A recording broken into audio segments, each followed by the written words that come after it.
a few Kuhenki here last time too? Where did they all go? Walkies? For Kuhenki? You're not pets, you know. Oh, well, looks like we just came at a bad time. Let's try again tomorrow. There's still a few days until Moon Prayer Night, so we're in no rush. Besides, she needs time to rest anyway.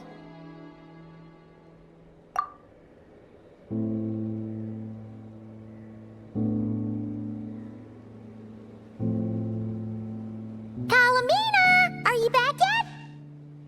Oh, how strange. Looks like she's still bright. It's not like her to spend so much time outside, especially since she's worried about attracting unwanted attention. What about Luonatar? Luonatar, you there? Hey! Do you know where Kalambina went? Sorry, didn't understand. But if you know where she is, could you take us to her? Yeah, that's even stranger. What about him? Oh, that's not good news. They change color when Kalambina gets weaker, right? And they look super pale right now. Good idea. She might know what's happening.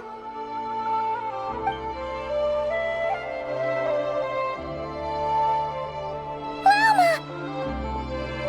Ah, it's you. How is Kutar? Is she okay?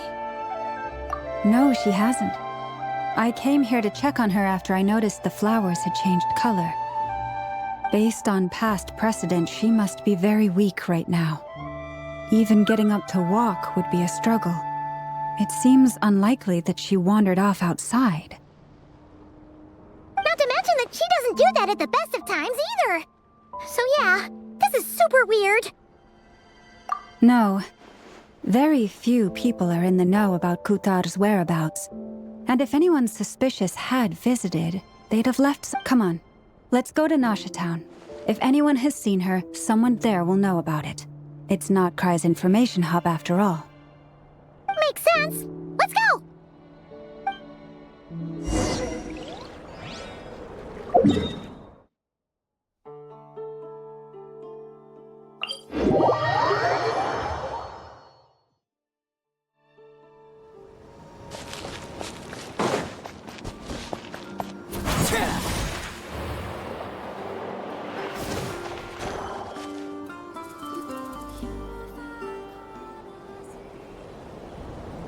Wait a moment. Is it just Paimon, or is this stall kind of suspicious? It's never been here before, right? No, I don't recognize it. Alas, your free and easy adventure time is over. Now... Whoa! Where'd that voice come from? Not sure, but it's definitely hostile. No, not that way. The final boss is right here. The sniffer mole? That's the final boss? Surely not. Also... Okay, the jig is up. I'll stop teasing you. Turn around. I'm right behind you. It seems I've managed to leave quite an indelible impression, even though you've never seen my face. Oh, nothing could make a great mage more pleased with herself.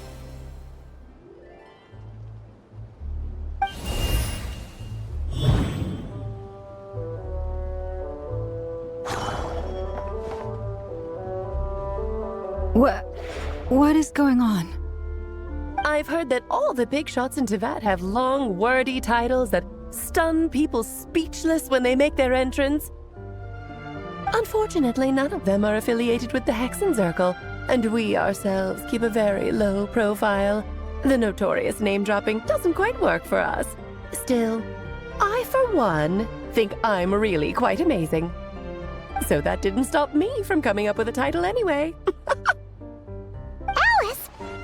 It's really you this time? Not a lantern or a Dodoko, but Alice in the flesh? Oh, that's right. So, What do you think? How does it feel to finally meet me? You look like...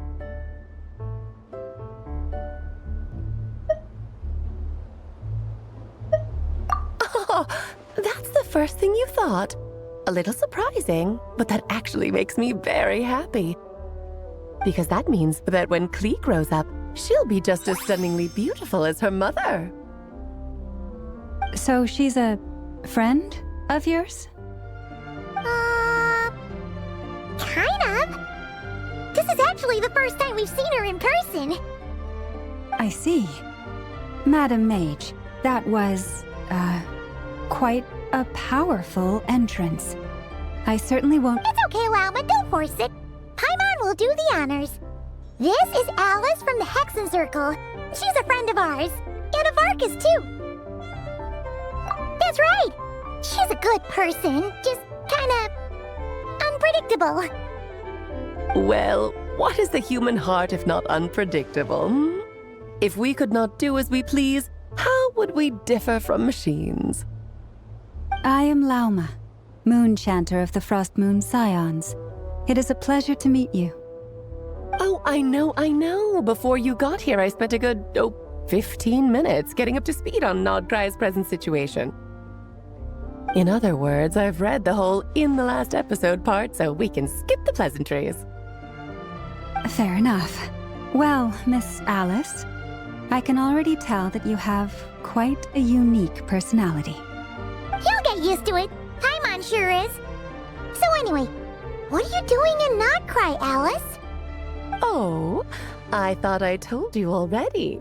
This time, I'm the final boss. And what a formidable foe I shall be. Powerful, confident, decisive, and good luck finding my weak spot. You will never succeed.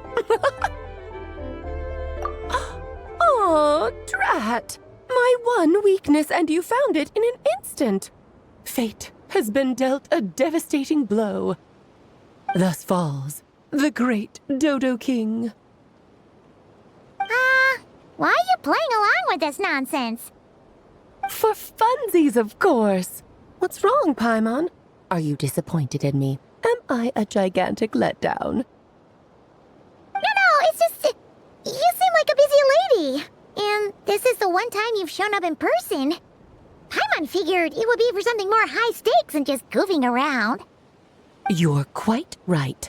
I'm here in Nod-Krai because something big happened. Something big enough it caught the attention of the Hexen Circle.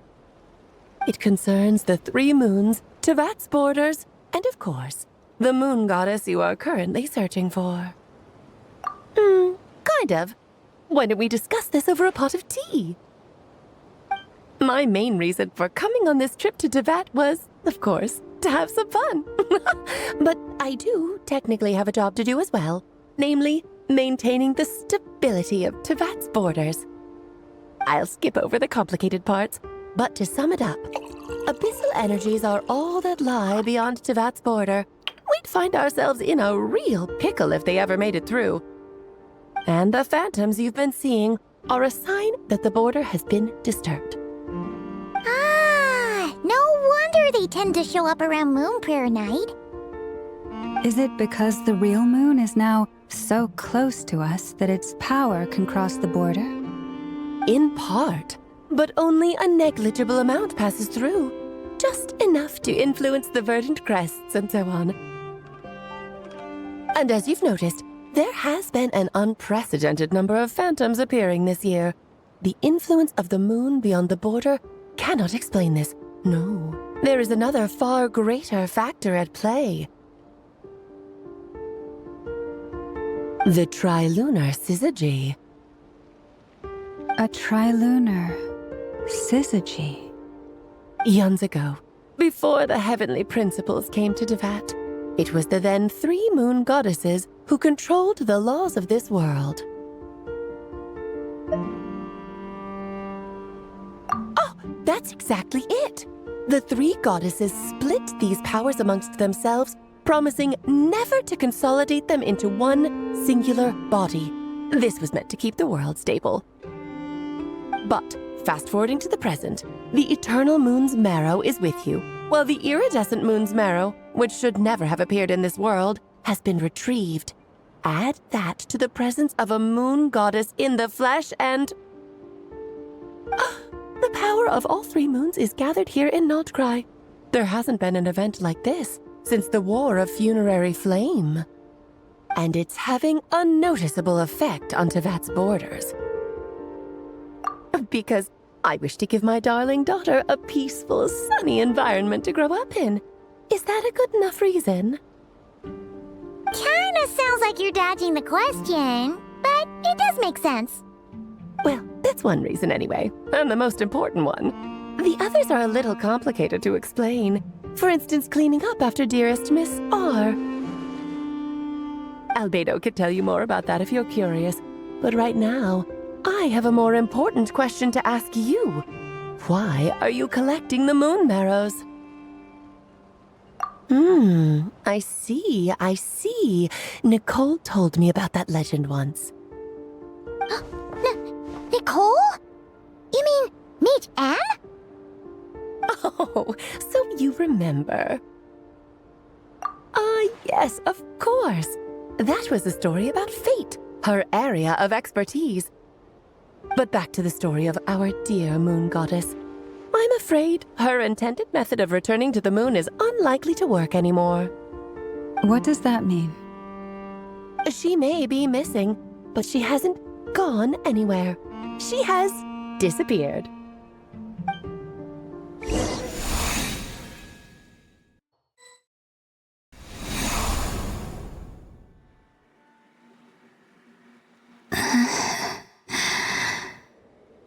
My body is so heavy. Wait, no. It's my mind that's heavy. My arms and legs are as light as a feather. What's happening to me? I feel drowsy, like I've been asleep for too long. I think I'll go for a walk.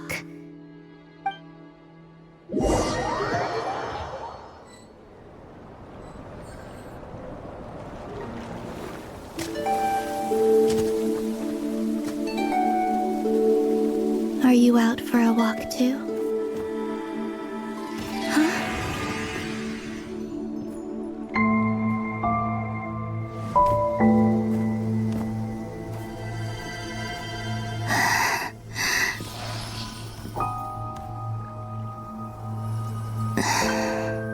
The day has come at last.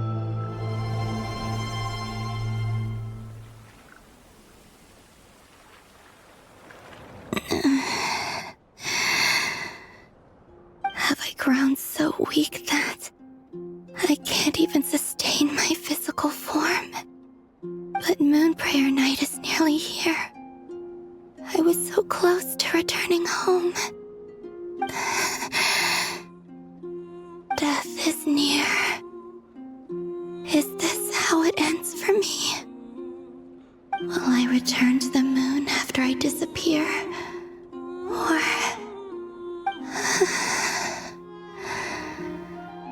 I don't want it to end like this. So far, at least, I still exist. Even if not physically, I can still feel. But as my power wanes, I'm sure that too will fade.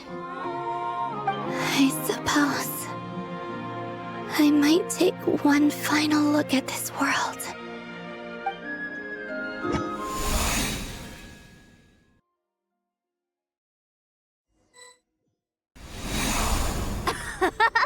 Come on! Come on!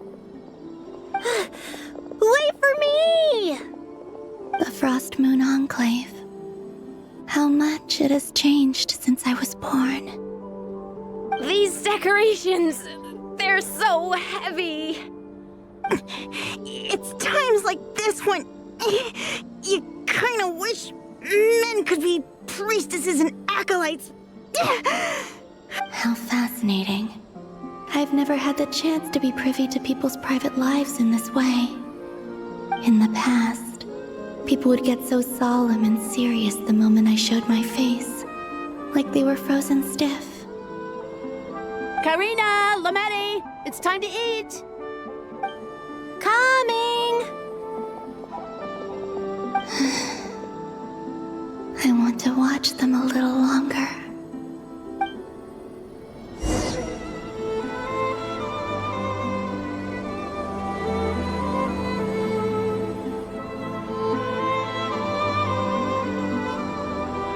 So just fill these balloons with air, right? Yep. Try a couple now to test things out. The rest can wait till Moon Prayer night. Think fast. Rita! Teasing an acolyte of the Frost Moon Scions? Surely that's a punishable offense. Take this! Huh? All right, enough horsing around. Lady Lauma gave us a task. We should... The task is just to check that the balloons don't leak, right? Doesn't matter if we fill them with air or water. Yeah. Okay, you got me there. And you got me there. But still, we can't use all the balloons before the festival even starts. We won't use all of them. And as long as Lady Lauma's trusted acolyte doesn't snitch, this can stay as a little secret between friends. A couple more can't do any harm, right? Oh, you menace. Then, think fast!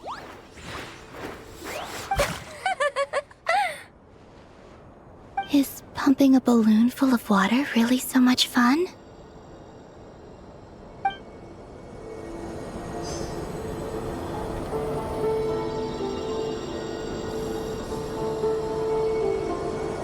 Yep.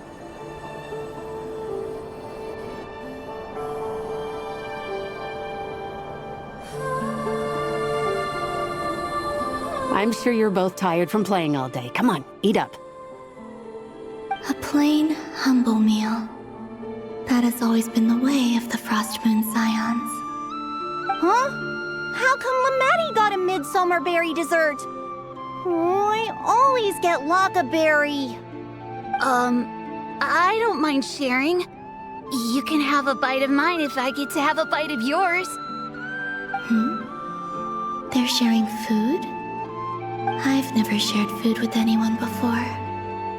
Even at the Harbinger tea parties, everyone just ate off their own plate.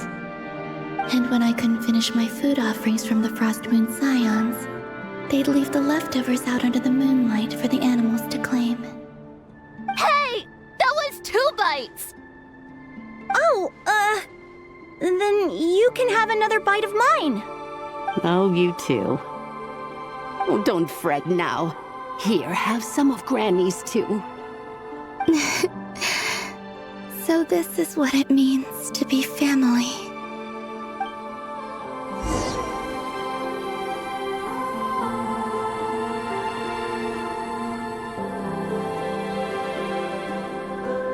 I'm seeing so much that I'd never usually get to see. They'd never act like this when I was around. It's nice, being able to just watch people in peace in these final moments.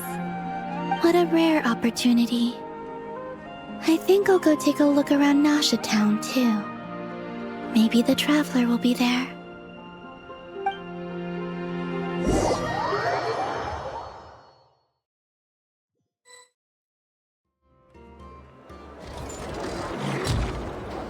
After the War of Funerary Flame, the Moon Goddesses were no longer recognized by Tevat. They lost. That's why the Moon Goddess's strength is fading. She cannot withstand the world's rejection of her.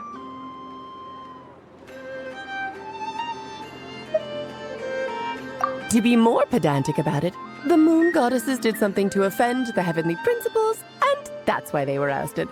Something of a recurring theme in Tevat's history.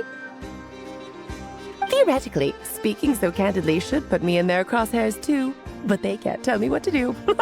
I'll say whatever I want. Anywho, The moon marrow energies were but a drop in the bucket for her, and that battle against the Ray Hair of Solnari only weakened her further. Fortunately, it happened close enough to Moon Prayer Night when the Kuvaki concentration here is high. That's the only reason she managed to survive this long. What do you mean, fortunately? You said she disappeared. We're too late. Oh, what a headache. I thought this was all common knowledge. I guess I have some more explaining to do. Okay, buckle up. It's time for another lecture.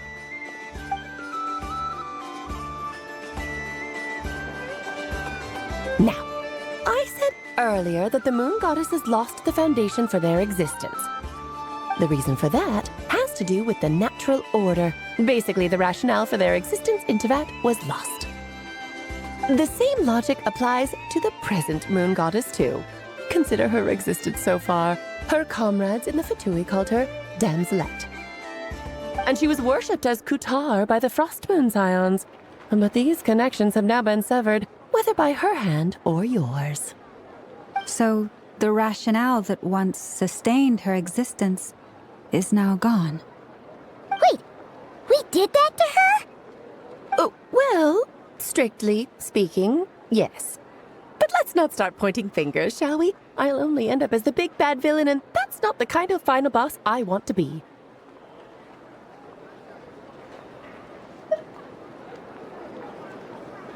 Of course I do. I'm only the greatest mage in the whole entire world. Now, if you wish to find your moon goddess, there are two problems we need to solve. Firstly, we'll need to strengthen the connection between her and Teyvat, at least enough to sustain her until Moon Prayer Night. Strengthen her connection. But does that mean I'll have to rally all the Frost Moon faithful behind this? I'm afraid a bygone faith and a former home won't be of any help to her now. Do you know her name? Her name? Oh, yes. Names are very important things. A name is a fundamental concept that anchors one's entire existence. Then your first job is to find it. As a moon goddess, I'm sure she must have a name she identifies with. Neither Columbina nor Kutar is her true name, and she's never really accepted either of them. So, finding out her real name is enough to sustain her existence? Yes, I know it sounds like a small step, but every journey begins that way.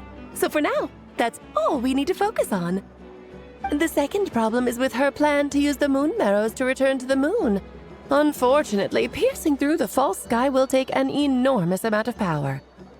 Given her current condition, she won't be able to provide anywhere near enough power, even if she recovers her physical form. But no need to fret. Nicole's the expert in this field, and I'm sure she'll figure something out. Wait, Mage N is going to help us out too? That means we've got 2 Hexacircle mages on the case. This is turning into a pretty big deal.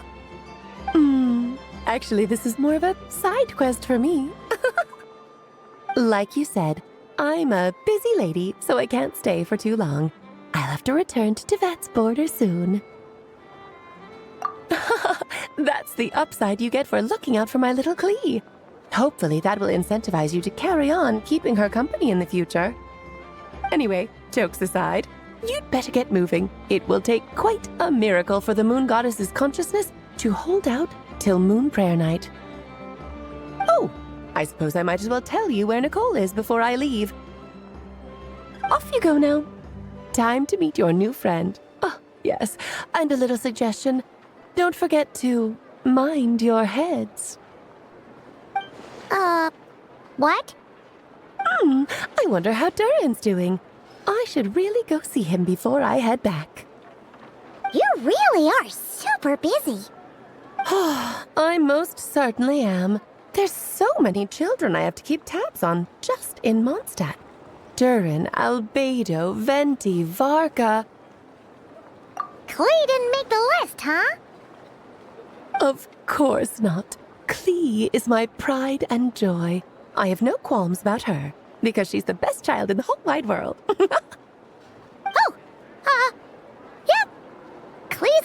angel. Mm-hmm. I'm glad you agree. Well, all the best. See you when I see you.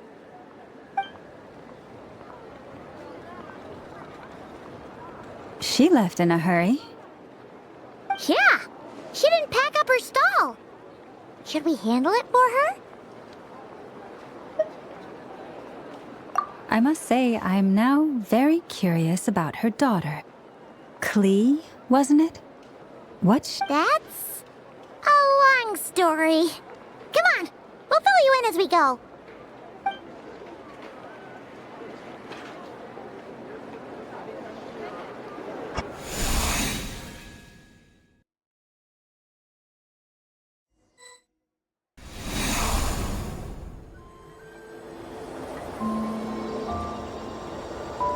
What a lively place.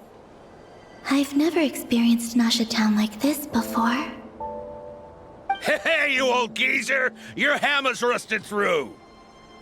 Who are you calling old geezer? Are they quarreling?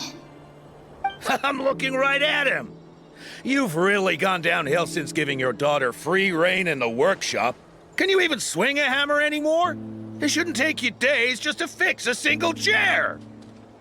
You might as well use that hammer to massage my back for all the good it's doing. Don't run your mouth, or you'll get a back massage that'll put you in bed for the rest of your life. Look, the materials haven't arrived yet, all right? I'll bet you send all the materials to your little princess.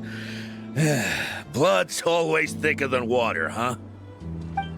All right, you've made your point, Uncle Koski. As soon as the materials arrive, fixing your chair will be the #1 priority. And See? Lolka knows what the score is.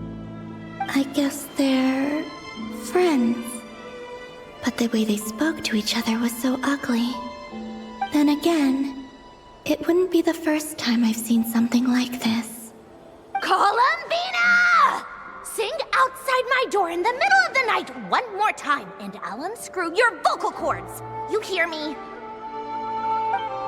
Oh, Sandrone. So that was her way of trying to be friends with me. What a pity. I won't get the chance to say any ugly things in reply.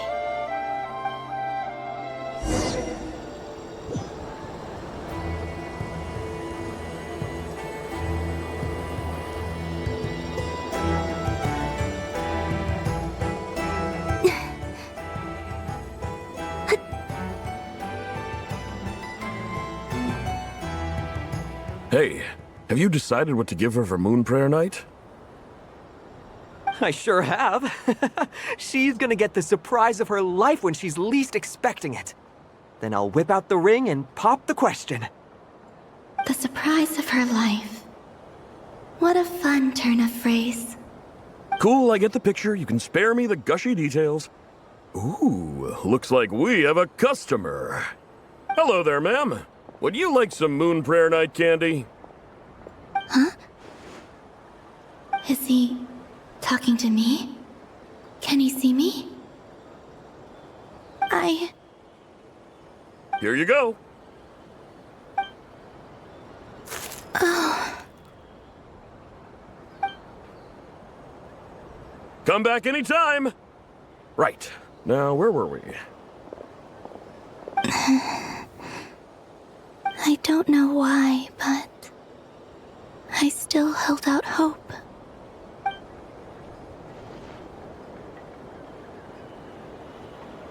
The most important thing right now is to find that mage. This name thing seems super important too, but where do we even start looking? I'd better go pay the Fatui a visit.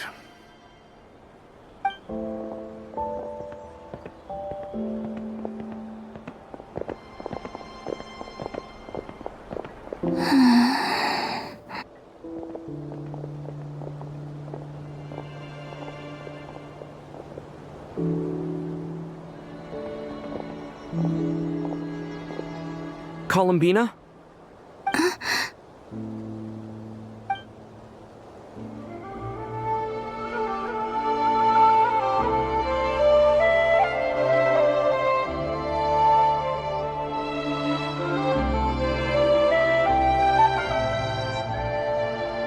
traveler.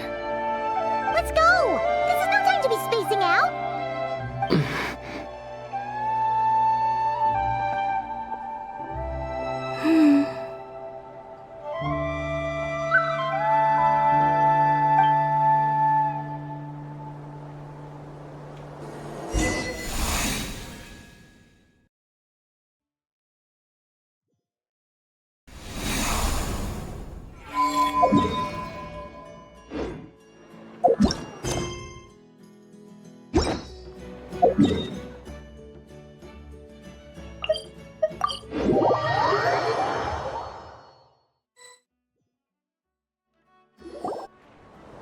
Where are they going? They mentioned a mage and... a name? So, Mr. Varka, are you acquainted with this Nicole? Or should I call her Mage N? Ah, not really. We've never met, though she has come up in conversation. From what I've gathered, Alice kinda took Nicole under her wing. Taught her how to speak in a more ladylike fashion, that kind of thing. Huh. Hard to imagine Alice as an etiquette coach. Yeah, Alice is a larger-than-life personality, I'll give you that. But then again, that's why she's able to draw such an eclectic mix of people into her inner circle. If I remember correctly, being an interesting person is actually one of her main entry requirements. So, if you ever wanted to join the Hexenzirkel, I'm sure you'd both be eligible to apply. Hey! Don't go around making promises on Alice's behalf! I wouldn't dare. I'm just trying to paint a picture of the Hexenzirkel for you. Okay, sure. Anyway, since none of us have ever met Nicole, how are we supposed to find her? We can't just go up to every woman in sight and ask, "Hey, are you Nicole?" Maybe something she's wearing will give it away? Like a wind bloom pinned to her chest or something. Wait a minute. Alice never said Nicole was from Mondstadt. Oh, true.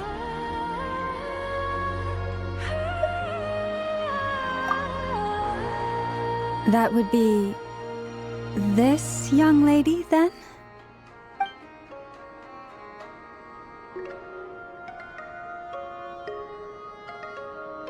Hey there! Sorry to disturb you, but... are you Miss Nicole? Varka, Knight of Boreas of the Knights of Favonius. Alice might have mentioned me before. Mm-mm. Ah! Have we got the wrong person? Sorry. Well, this is awkward. When I shook my head, I meant, no, Alice hasn't mentioned you before. Huh? Where is this voice coming from? My apologies. For certain reasons, I am unable to speak. This is the only way I can communicate with you. It might take some getting used to, but I hope you can understand. Hey, it's fine. I'm more shocked by the fact that Alice never speaks about me. I mean... As for you two, we have crossed paths twice before, but it is nonetheless a pleasure to finally meet you. Oh, it's really you! Thanks for all your guidance in the past! You're quite welcome. This time, things are different. We have reached the unwritten pages of the story. You might say that we stand at the crossroads of fate. Now then, allow me to formally introduce myself. My name is...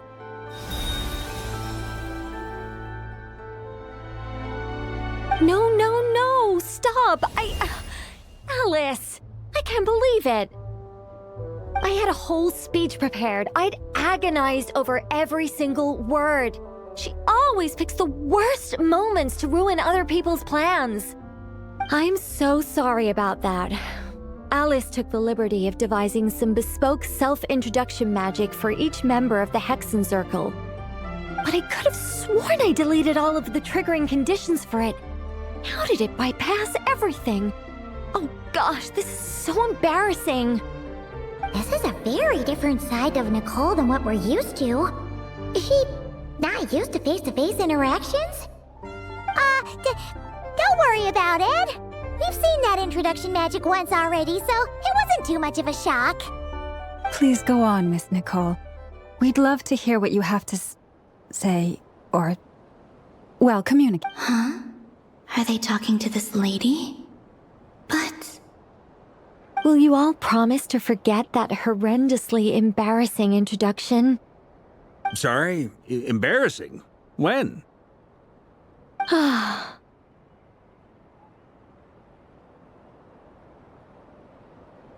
Yes, my name is Nicole, and I am one of a very few angels who have retained both their preferred form and the Traveler and Paimon should be no strangers to this concept. There is another of our kind in Natlan. They call her the Lord of the Night. Right! Paimon remembers her! Yes. Well, I have retained more of my power than she. It's because I don't have a long-term duty to fulfill. To be more specific... no. We'll be here all day if I get into the specifics. Moving on. If I'm not mistaken, you are here because you wish to learn how one might reach the moon beyond the sky. That's right. Is that something you can give us any guidance on? Yes, I do know a way. It began with the Hyperboreans, who lived after the War of Funerary Flame. Blank looks. Maybe I should start with the background of the war. Or maybe not. It shouldn't be an issue. I'll fill in the gaps for you when we have more time. Anyway, after that war ended, the three moons retreated to beyond the false sky. The Hyperboreans were humans I once aided. They accepted the civilization and creations bestowed upon them by the angels. But despite accepting many blessings of the angels, many among them still held on to their faith in the moons. They were reluctant to accept the new order. Even after the War of Funerary Flame, they sought to contact the moon goddesses beyond the sky and receive their guidance. But all three had passed away by that point. This mage has a unique method of communicating. Is she talking about the moons? Yes, but they did not know. And so, still they prayed for the moon goddess's mercy. After building titanic structures that consumed vast amounts of Kuvaki, at last they glimpsed the moons and heard their voices. But of course, they were gravely disappointed. For it was then that they realized the three moon goddesses were dead. Oh, that's such a sad story. It is. Humanity was in a very sorry state at that time.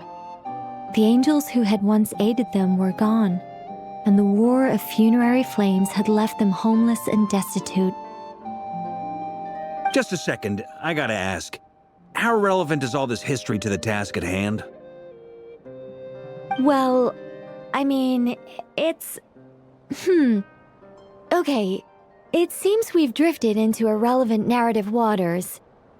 It's been a while since I've had the chance to speak inside someone's head. As soon as I got started, I lost control and the words just flowed out like a waterfall. What I'm trying to say is... Right, yes, that's it. The relevant part is the ritual created by the Hyperboreans. The fact that they bypassed the false sky and saw the true moons implies that they successfully built a connection between Tevat and the outside world. Which means, with enough Kuvaki and a sufficiently stable connection, it should be feasible to send one person over the border. Okay, so they built some kind of portal? Oh, yes. A portal. Is something wrong? You sound disappointed. I just didn't expect you to summarize it so well. It turns out I could have said all that in one word, if only I'd managed to think of it. No, please, it's fine. This is invaluable knowledge. I'll be sure to record and preserve everything in writing. Oh, really? Well, in that case, I suppose I could backtrack and add some more detail. I did gloss over a few things so far. Whoa, whoa, whoa, time out. Let's summarize what we've got first. The Hyperboreans were the last ones to use this method, right? So we somehow need to find whatever structure they built and make sure there's enough Kuvaki to power it up. Luckily, we have the moon marrow of both the eternal and iridescent moons, so we're all good for Kuvaki. Which means the key issue we need to focus on is finding the place. Am I right? Yes. Although, I expect the structure is long gone by now. That said, what if we could take advantage of the phantoms to travel back to a time when it still existed? Well, travel back isn't quite accurate. It's more like we'd be creating a handshake between 2 points in space-time. We wouldn't even have to pick a time when it still existed. It could just be a time when it still appeared in phantom form via projection, or we could project our own phantoms, fold them together, and... You look lost. Was that too hard to follow? Yeah, things got a little, technical there. Paimon's brain is reaching capacity. All right. Let me think about how to put this more simply. Okay, got it. Over the next few days, I'll search for phantoms that we can use. Once I find one that meets the criteria, I'll let you know and we'll regroup. By completing certain rituals, specific individuals will be able to enter the phantom and make it to the Hyperborean structure. If everything checks out, and it looks feasible, we'll just need to wait for Moon Prayer Night, and we can send the Moon Goddess back home. I'm really... I think so. For now, we'll just wait to hear from you. Yes. Basically, yes. Great. Counting on you. In the meantime, we'll focus on finding the Moon Goddess's name. My name? Are they looking for a way to stop me from disappearing? Excuse me, Miss... Go on, Miss Nicole. This conversation was a little all over the place. I didn't catch your name. I am Lauma, of the Frost Moon Scions. Ah, I did wonder. I noticed that you listened very intently when I spoke about Hyperborea and the moon's history. If you'd be interested, I'd love to visit you this evening and go through it again in greater detail. Also, if you were serious about making a record, it would be too risky to simply write down the raw details as is. I would suggest some tweaks. Maybe rewrite the stories as fairy tales or fables, perhaps even prayers. Anyway, we can cross that bridge when we come to it. So, see you later then? Oh, and no need to prepare anything. Just a cup of tea will do. See ya! She seems friendly. It's just... It's so nice to find someone who's actually willing to listen. I've been dying for a chance to finally go through all this systematically from start to finish. Now Paimon gets why Alice told us to mind our heads. Ha ha ha ha, what did I tell you? A lot of quirky people in Alice's orbit. Now then, the next order of business is, where do we start looking for the Moon Goddess's name? Maybe the rest of what Nicole has to say might give us some clues. Once I've heard her out, I'll summarize the salient points and share them with you all. I'm also inclined to review our other documents. Yes, our faith was first established by our Hyperborean ancestors, but many of the more factually accurate records are from after Kuthar's birth. Sounds like we're gonna follow Columbina's journey through Teyvat, huh? In that case, we'll start by heading to the Frost Moon Enclave. Sounds like a plan. Take this with you. I'll see about getting in touch with the Fatui. It'll probably just be Arlecchino and Sandroni again. They're the only ones who would want to help. Thank you, Mr. Varka. Don't mention it. Honestly, I'm more comfortable dealing with the Fatui than prying into the details of a young lady's childhood. Catch you later. I should follow them, just in case there's some way that I can help.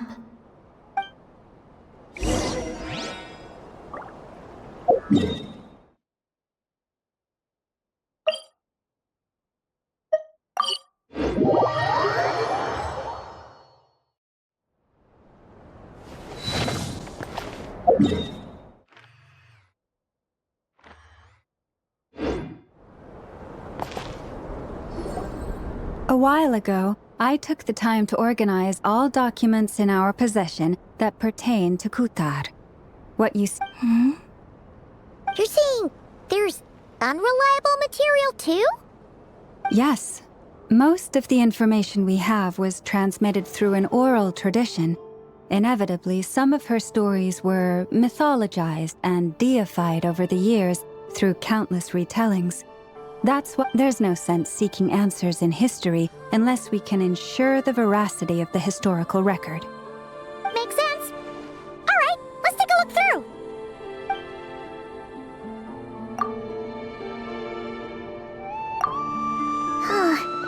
Almost all these records refer to Kutar instead of Columbina.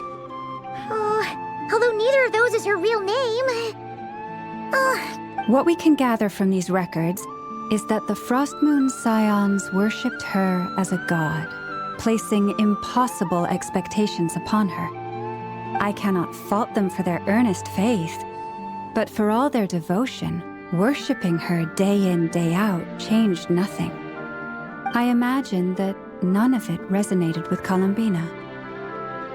It wouldn't surprise me if, even back then, she had already begun to reject the name Kutar and everything it represented. Lauma speaks the truth. When I heard them call upon Kutar with hope and expectation in their voices, they may as well have been calling upon somebody else.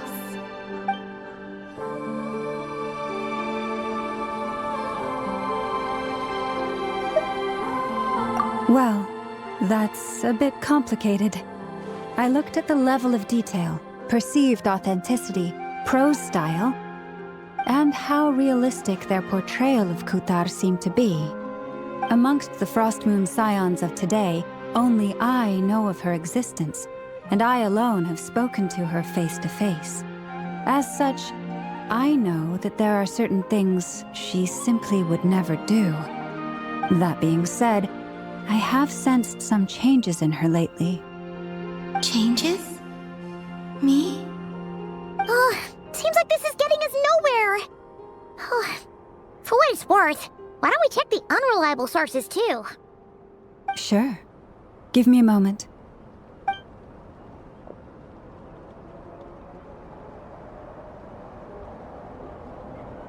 Exerting but a fraction of her divine might, Kutar sheared a great mass from the snow-capped mountain and cast it into the sea, upon whose surface shone the mirror image of the moon. That? Yeah, right.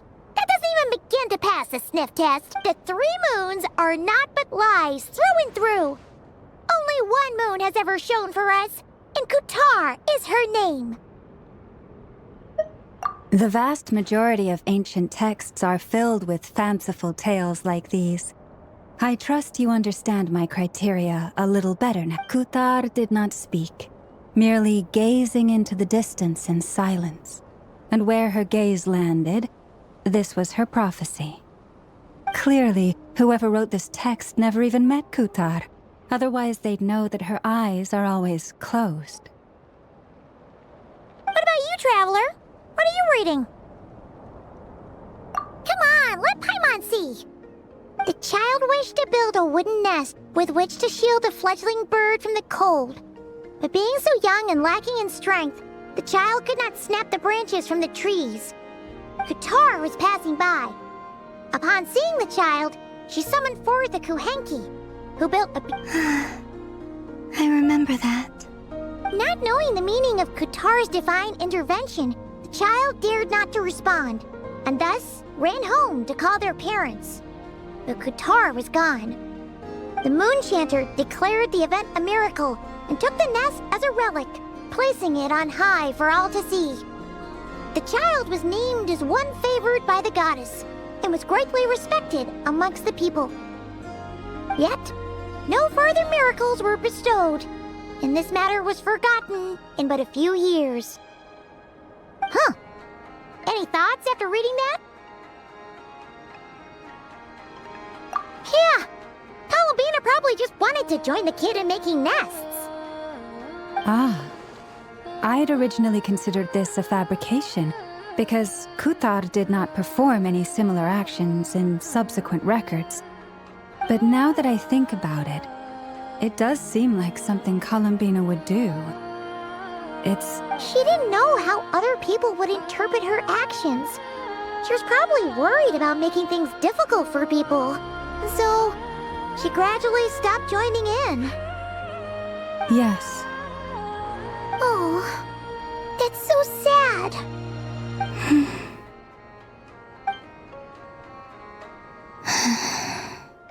And now, I can make no such gestures of warmth.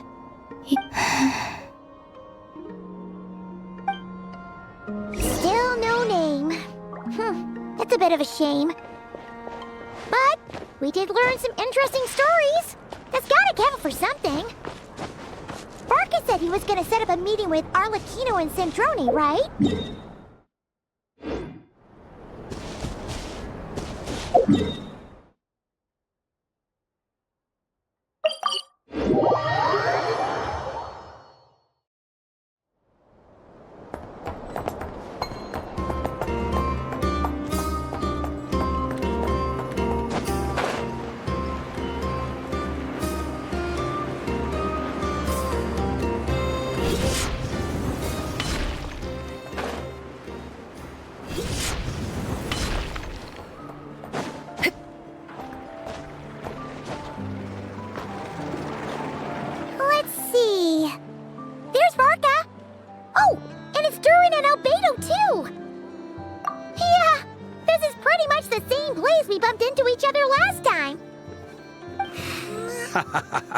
I convinced them to stick around a little longer.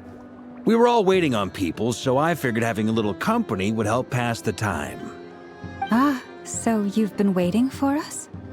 Does this mean that you've already arranged things with the Fatui? Sure does. Now you're back, we can go meet up with them together. How'd your investigation of the Frost Moon Enclave go? Well, we didn't find out Columbina's true name. But apart from that, it went pretty well. Aha, just as well that I didn't tag along then. I'm sure our moon goddess wouldn't want every man and his dog knowing all about her private life. Still, desperate times, desperate measures, I guess. Someone had to do it.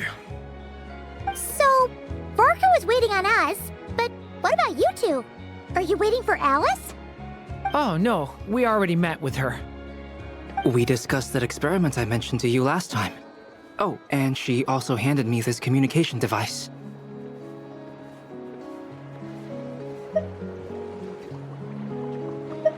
That's right. I understand she informed you about the relationship between the phantom phenomena and Tevat's borders, yes?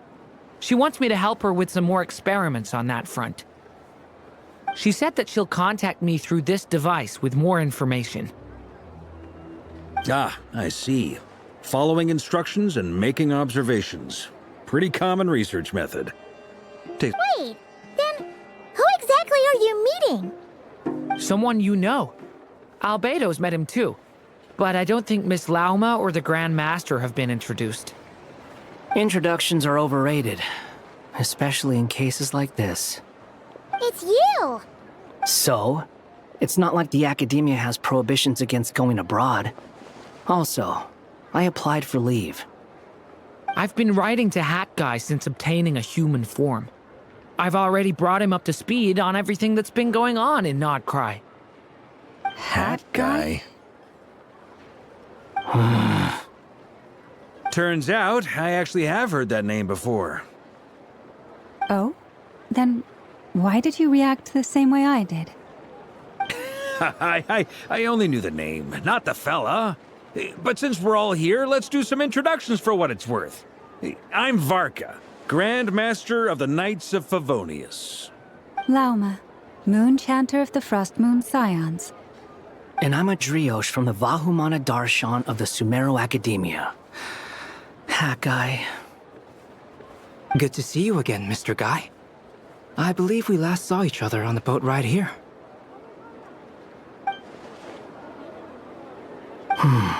Mind you, the only reason I came here is because there's some... Who's that? The Doctor, also known as Dottore. From the tone of your voice, it sounds like there's bad blood between you. I was reviewing our archives and noticed that a lot of information about him was missing. Left a bad taste in my mouth. That's all there is to it. Dottore, or Zondique, as he was then known, once studied at the Academia, but he got kicked out before he could graduate.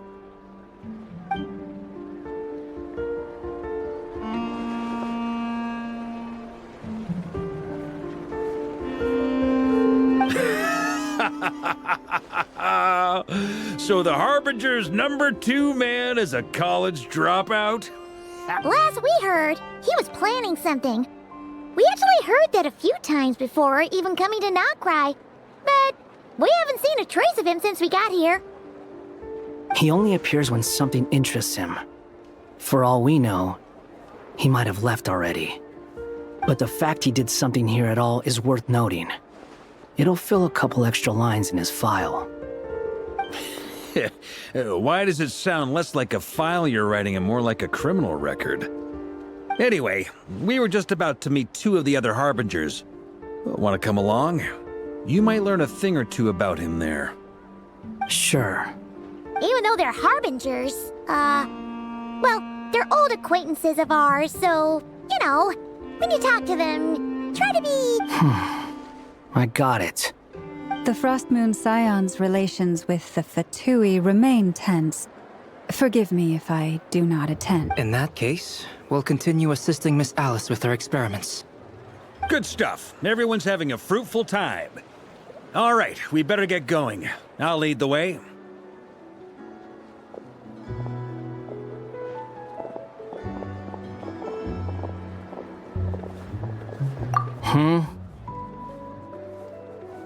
Well, yeah, that's obviously part of it. But I'm not the only one who has a score to settle with him. Neither you, nor Lesser Lord Kusanali, nor I want to see him meddling with things again.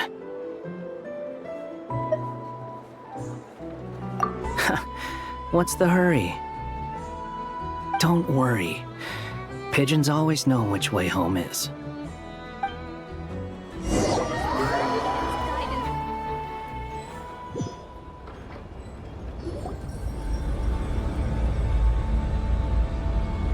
You made it. Who is this? A scholar from Sumeru. They call him Hat Guy. He's an old friend of the Travelers. Wait, this is the Academia representative you wrote about? He doesn't exactly look the part. I believe this will prove my identity. You'll notice it bears the seal of the Sanctuary of Surasthana. Well, what do you know? So it does. All right then. My mistake. It's fine. I expected as much. What? So as I mentioned in my letter, the Academia's got its eyes on Dottore. But this matter remains top secret. Apart from those assisting in the investigation, the fewer people who know, the better. If anyone asks, I'm here in Nod-Krai to pursue my personal academic interests.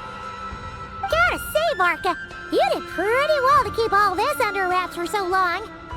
Sounds like you got in touch with the Academia about this way back. You flatter me.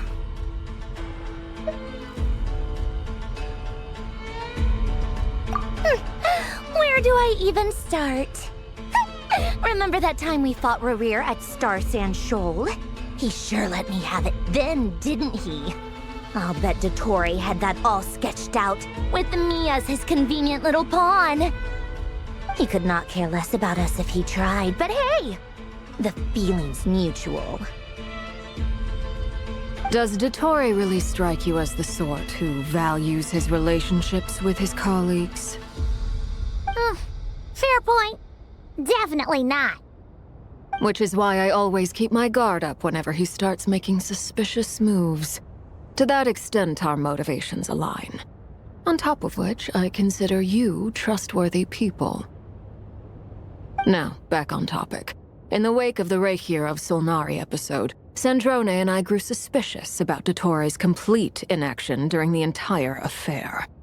So He never lets anyone in on his plans. The more he cares about something, the more secret... Indeed. Perhaps he believes that by keeping a low profile, he can avoid trouble. But that trick isn't going to work on his colleagues. Yeah, I mean, he's been researching the ancient moon's remnants. And he's been trying to get his paws on the moon marrows. Only an idiot would believe he doesn't have something more planned. With this in mind, I returned to Snezhnaya and relayed my thoughts to Her Majesty the Tsaritsa, entreating her to have him recalled. That's pretty direct. Did the Tsaritsa agree? Yes. I made it abundantly clear that the Fatui's business in Nod-Krai is almost concluded, and we do not need 3 harbingers in this territory. Her Majesty, accordingly, Dottore has returned at her orders.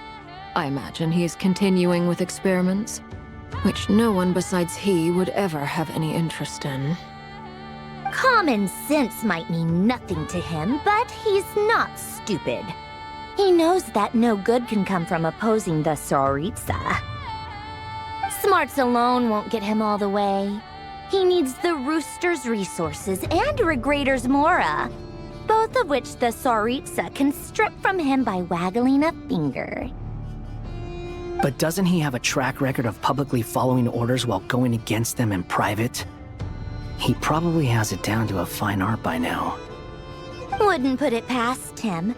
We worked together on a research project once. Only briefly, but it was enough to show me that we're fundamentally different people. He has no interest in doing things methodically, stage by stage.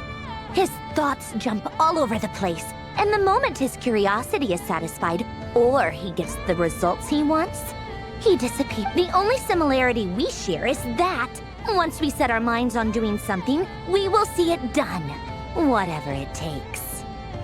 Oh, we definitely saw some of that in your battle with Rerir. You got so competitive. Ugh, do not remind me. Then I believe we all concur. Dottore will not simply give up. Fantastic. Now this is turning into a whole day of unpleasant memories. Ugh. Are you talking about the moon marrow stuff? He also strikes me as the kind of person to disregard experimental regulations, ruin all the equipment, and go way over budget. Then leave the first person he can find to deal with the fallout. Exactly. This one time, he was running some high-temperature experiment and the substance exploded. But does he care? No. He orders his subordinates to open the device so he can observe the results, which causes the gas inside to leak out. That gas was poisonous. If I hadn't been there, who knows how many people might have died. And after all that, he left while I was still cleaning up after his mess. What a waste of time, he said. Waste of time? The nerve! He wasted my time! You've been bottling that up for a while, huh? Hat guy, I must say, you seem awfully familiar with internal Fatui affairs. Especially when it comes to Dottore. Thank you, Lady Harbingers, for providing such valuable information. I have no other questions for now, so I'll be on my way. Wait, what? You're just gonna leave? You're welcome to join if you want.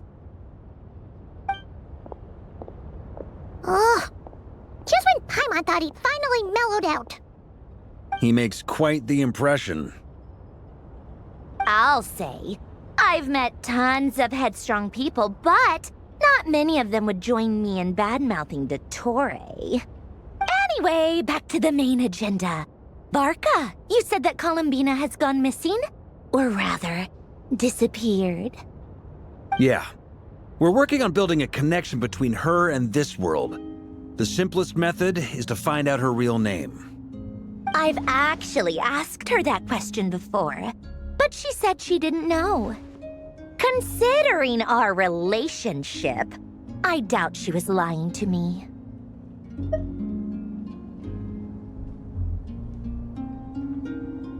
As far as I recall, she was never dispatched by Her Majesty to claim a gnosis or anything like that. The Tsaritsa's plans had long contained a place specifically for her. I always thought that was weird. What could she do that the rest of us couldn't? Knowing what we do now, it's probably something related to Kavaki, right? More than likely. When she first arrived, Columbina would often go to Her Majesty and ask when she could start the task assigned to her. But Her Majesty always gave the same reply.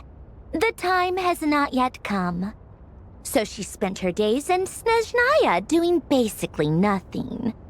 The Tsaritsa has summoned a beautiful blind maiden to be a harbinger, giving her the third seat by virtue only of her enchanting voice. It was a dumb and stupid rumor, but the reality of the situation made it hard to refute. And what happened after that? I imagine she stopped caring. She no longer seemed to care why she had been recruited, and Her Majesty never gave her any missions, so she just continued to sing in the flower garden. For my part, I was busy. So busy, in fact, that watching someone be that idol had me fuming. But still, I got the sense that she had long been used to a life of other people claiming she was needed when she wasn't. I just felt that having a place to stay would cost me something eventually. And so I waited quietly for the day that I would have to pay the price. And on the other end of that spectrum, you had me. Someone once told me that I had the lousiest work and the toughest luck. That's a good way of putting it. I forget who said it, but those words have always stuck with me.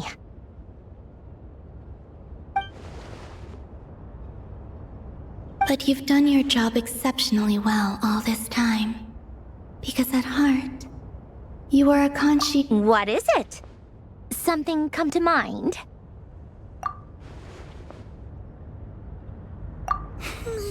That makes sense. Nothing screams "you are needed" like your name shouted from across the town. Well, good luck with it. But if you ask me, Columbina is still the most shoutable name. I'm just so used to it now, after all the arguments we've had. I can't be bothered trying to remember another name for her. Nor I. Sandrone. Arlecchino.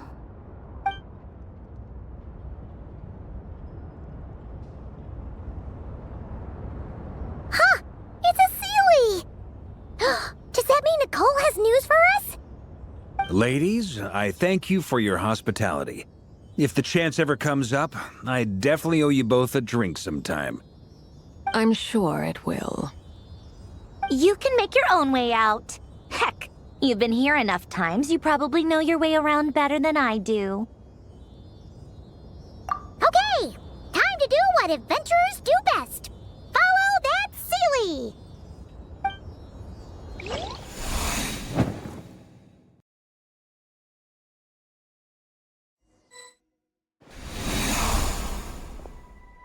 Here you are.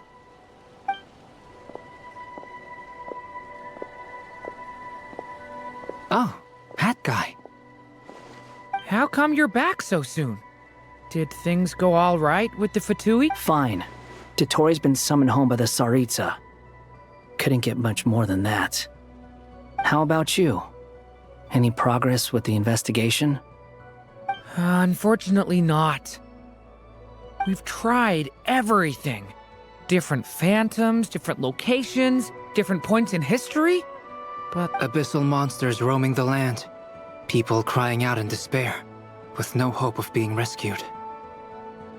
Every time I see it, I can't help but think, is this what it was like in Mondstadt when Dragonspine Durin attacked? And if I fail in the task I've been given, will I create yet another tragedy? That's just meaningless speculation. When we encountered similar phenomena previously, I tried to interfere with those illusions, using sound, however. We could not change their fates. At most, we were able to extend their existences. The events of the past are like fate that has been written into Irminsul. There isn't a living thing in Teyvat that can escape its past. But Miss Alice instructed us to try to find ways to change the outcome that these phantoms face. It's an impossible task. Can't you just refuse? Since she asked us to do this, I feel like it can't truly be impossible. Or if it is, well, mages can make the impossible possible. I could not have been born as Durin otherwise. But you also said that your past 39 attempts were fruitless.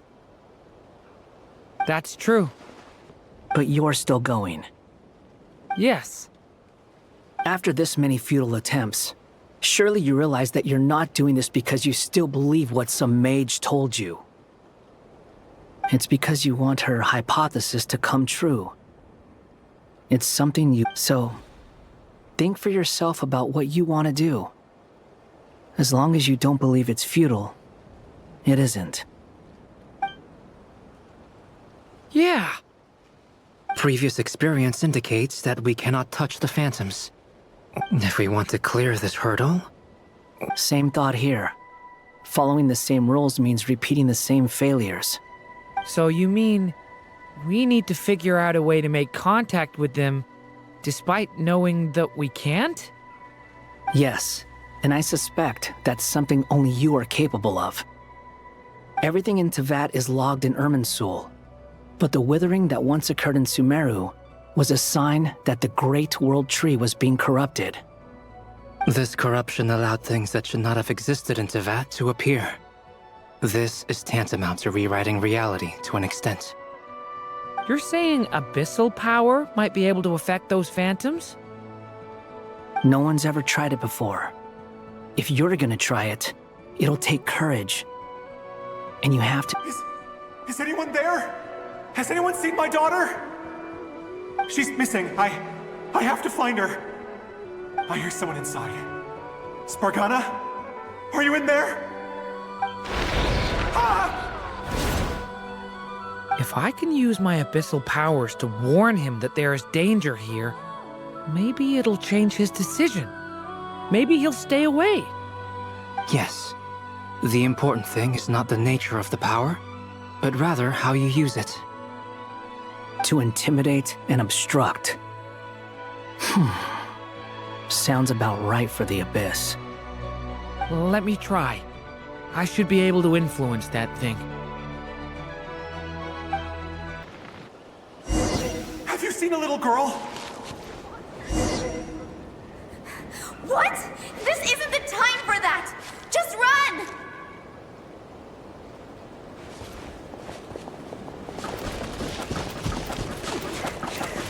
I hear someone inside. Spargana? Are you in there? What is this? Looks dangerous. I should get out of here.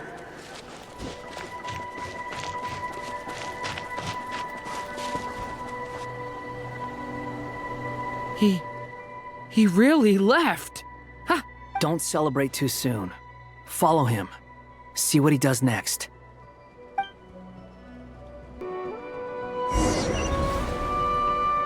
Monsters approaching from the front.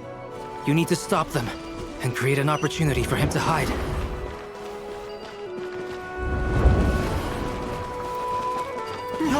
There's monsters ahead!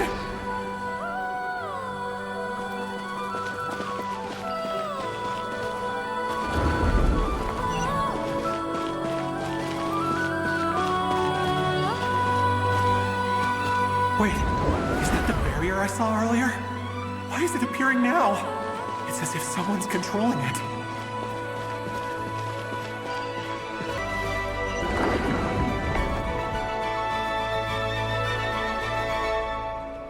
The monsters are gone.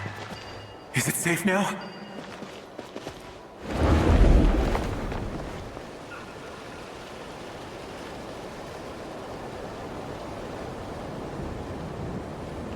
The barrier's gone too. How odd. Anyway, I guess I'll keep going. Quickly, let's keep up.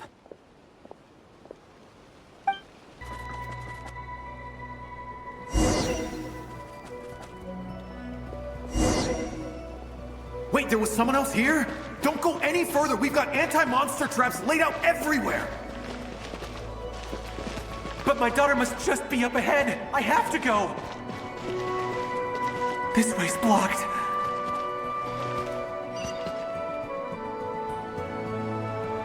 We might be able to use the explosives over there, but we need to take care not to hurt him.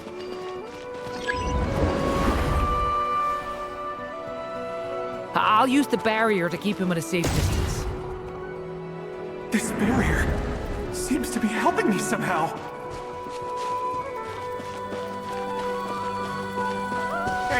Hey, wake up! Oh, no good. Gotta keep moving ahead.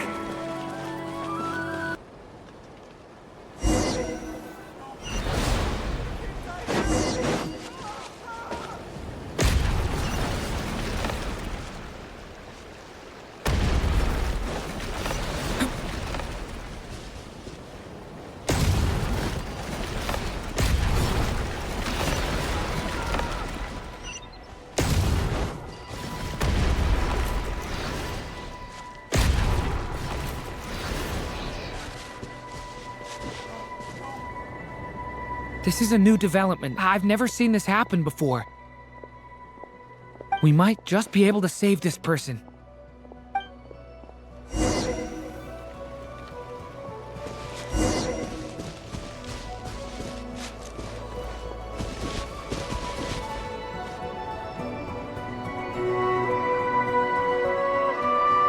Hello there. Have you seen my daughter? Spargana's her name. She's carrying— Get out while you still can, you fool. You won't But I can't just leave her here. She must be so scared right now. Sorry. Wish I could help, but I haven't seen her. Okay, thank you. If I do find her, I'll get her to shelter and come back for you. Don't bother. I've got nowhere left to go. What's that noise?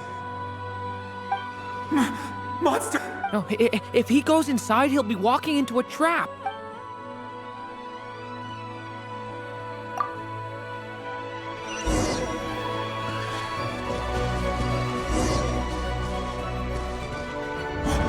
Why? How will I know where Spargana's gone like this? You know what? I'll trust this strange barrier. It's gotten me this far after all.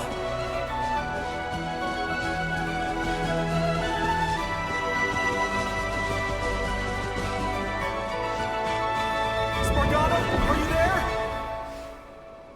What? What's this? Hey! Let us out!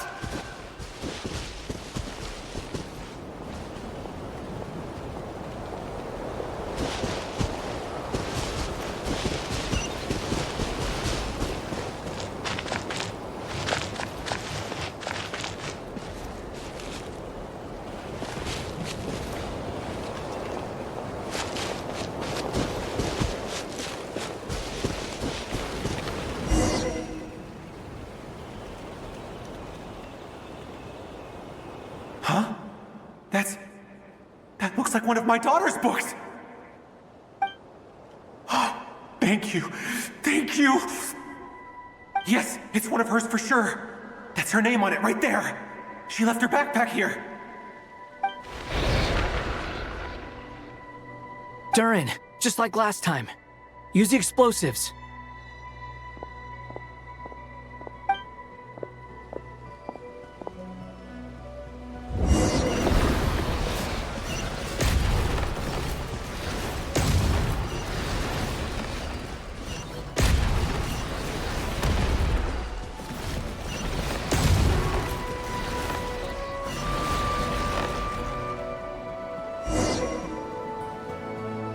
It won't work. There's not enough left. If he makes it in, he'll die. But then, this clue could be the key to him finding his daughter. It might not be the only one. Better he misses that clue than loses his life. I guess so.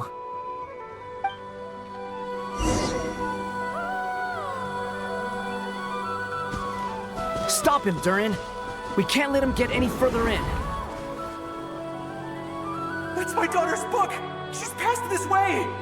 Why? Why won't you let me go in? I've searched and searched and searched just for this! But...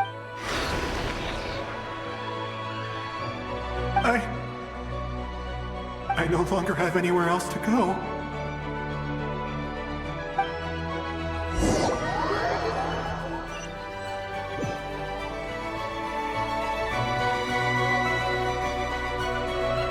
I'm sorry.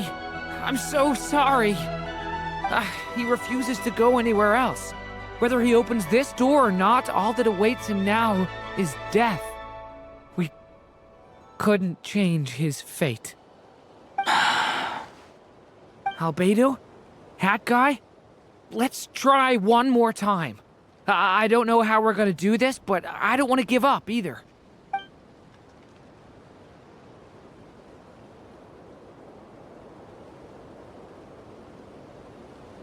Why am I here?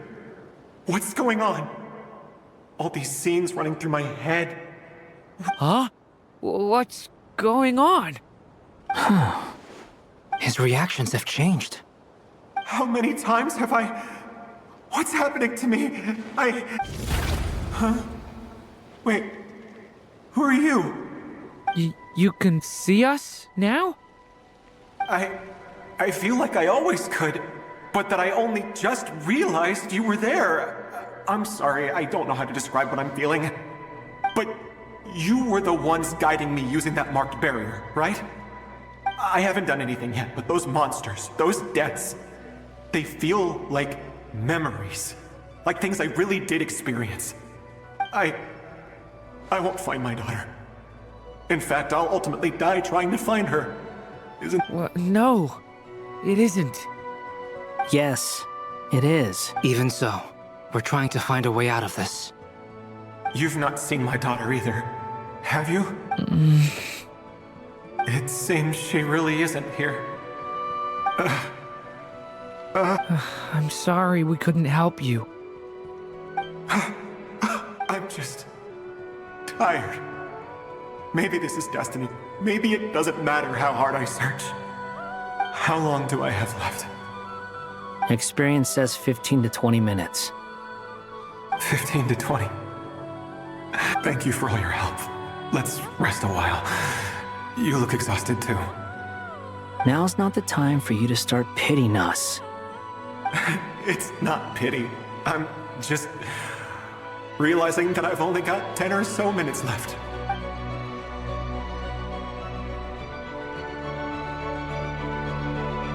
You say you're from Mondstadt, yes? A place with windmills, where people enjoy limitless freedom?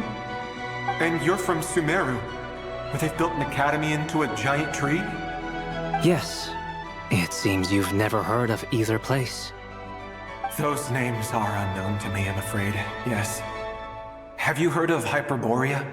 I have, but I heard that it was destroyed in the distant past. I see. That was where my ancestors once lived. What about Delphi Pytho? Was it later rebuilt? I've never heard that name. Then what about Salve? I have seen that name on stone tablets on Dragonspine. But I'm afraid the only things left of that place are its ruins. I see. Sure enough, there was no way to turn this around, huh? I'm sorry. I was the one who asked to chat, but it seems like we're too many ages apart. There's barely any common ground to start from. It's all right. We did hear something new, at least. From how you speak of your lives, things must be going all right for you, I guess. They are. Mondstadt is a place of freedom and happiness. There's a lot of good people in the church and the Knights of Favonius, and even outsiders find that it's an easy place to feel at home. We have festivals a few times a year. Everyone gets together to drink, sing, and be merry. Sumeru is a lot more uptight. Not really the kind of place where you can relax. It's a nation fraught with problems wherever you look. But if all you want in life is to seek knowledge, I guess it's pretty much paradise. That's wonderful. In other words, after this all-devouring black tide passed, humanity did not merely avoid extinction, but rose to build prosperous civilizations anew. I mean, I can see you all right now. That must mean the future isn't a total mess, right? That's true. Well, time's almost up. Let's part ways, I think. Might be best if you don't waste too much time on me. The chances are slim, I know, but I'd like to spend these last few minutes looking for Spargana. If things work out, I'd love to tell her about what I've heard. May we meet again. Well, or not, most probably. In that case, may your wishes come true.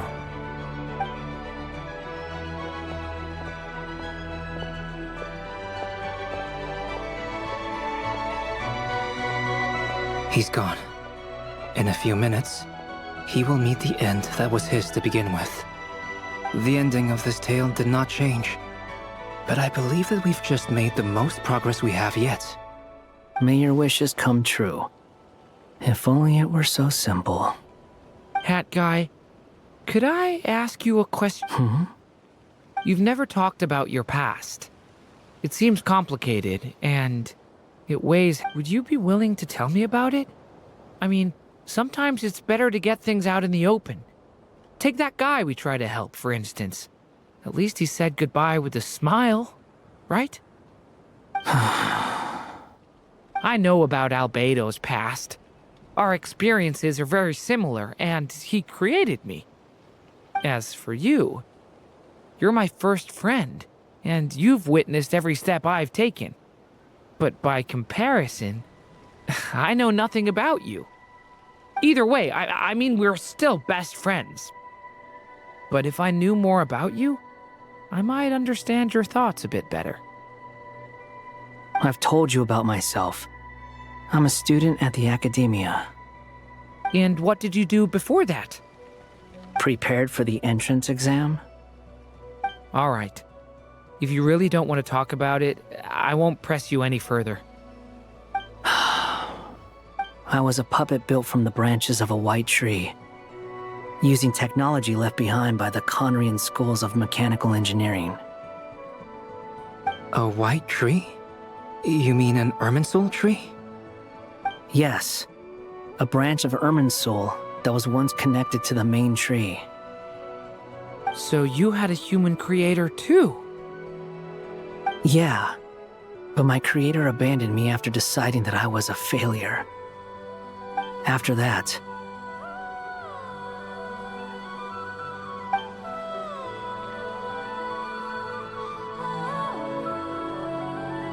Durin, resisting the influence of the Abyss, suppressing the urge to destroy, trying to do the right thing.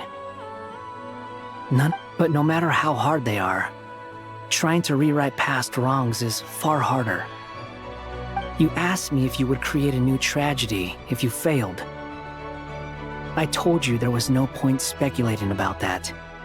But the real answer is, yes, you absolutely will. That guy. But at least you've got people here to help steer you away from the wrong path. So, just keep aiming towards the light. I will. I promise. All right. Break time's over. Hello? Durin speaking. Hello, friends, it's me. What have you been up to, I'm detecting some unmistakable fluctuations here at the border. The amplitude isn't particularly high, but they're completely different signals from the ones before, and the scale is comparable to those I've detected previously. Alice, we were unable to save that person. However, he appears to have retained a portion of the memories gained through that cycle. And I see. Well, that is rather odd indeed. It definitely merits further attention. Could I trouble you to keep trying the same approach? I need to gather some more data. Counting on you. I should probably have Nicole come and check this out as well.